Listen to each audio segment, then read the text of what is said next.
Welcome back to the Leadership Transition course. And in this module, we will look at situational leadership, or what we refer to as S levels. Now, in the previous module, we talked about leadership quadrant. And basically, we will apply that to give you some idea of the different leadership styles that you can use depending on the quadrant and other factors that you see for your team members. So basically, situational leadership is just leading based on the situation, to keep it pretty simple. And the idea is, when you look into situational leadership, the idea is basically to match your team's or people's behavior with performance needs. And you want to be able to influence them to do the right thing or go in the right direction. So how do you do this?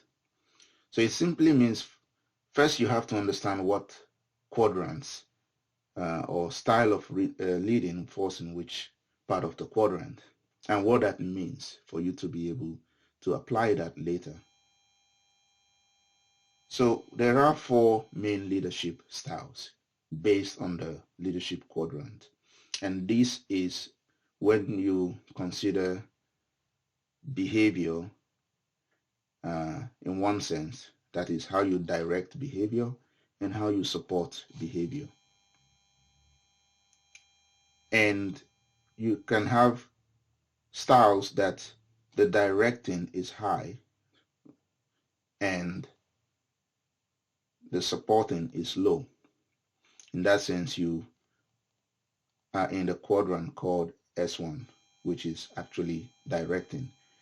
It simply means you are given high direction but low supportive behavior.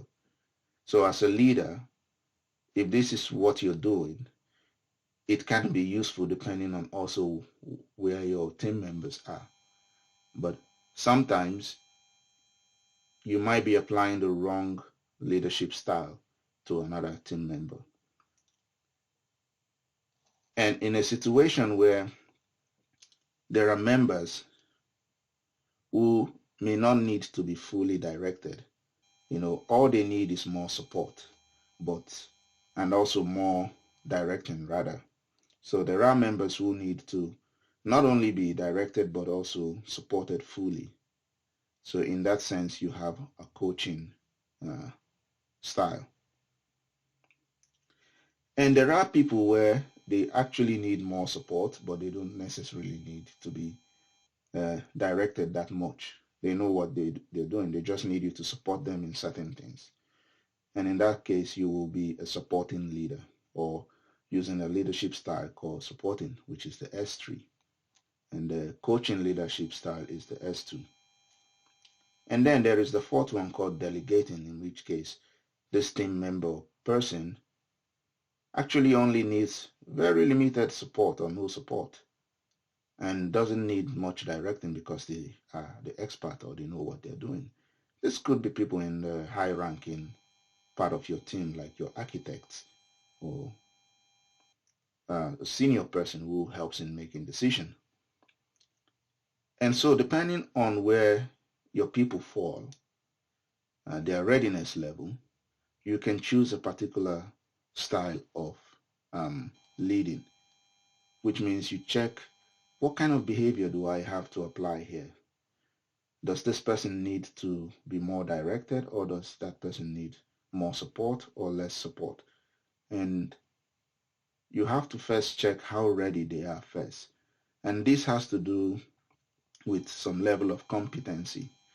So sometimes people call that D1 to D4, which is really, if your team member falls on a low competence part, you can use the S1.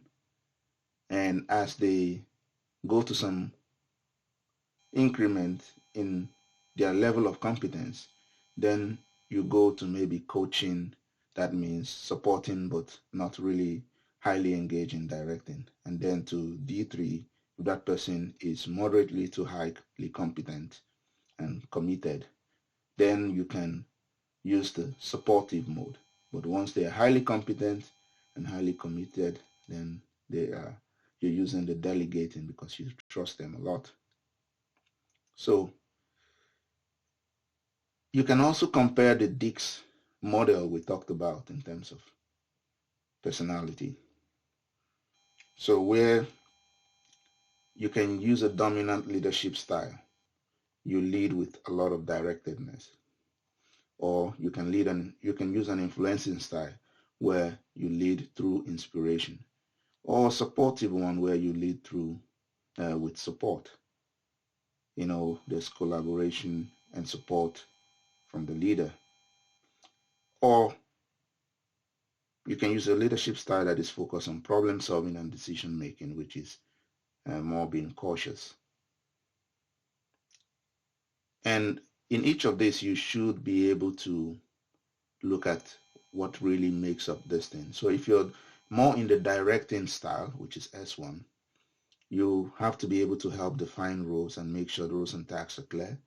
It's usually a one-way communication from the leader to the follower.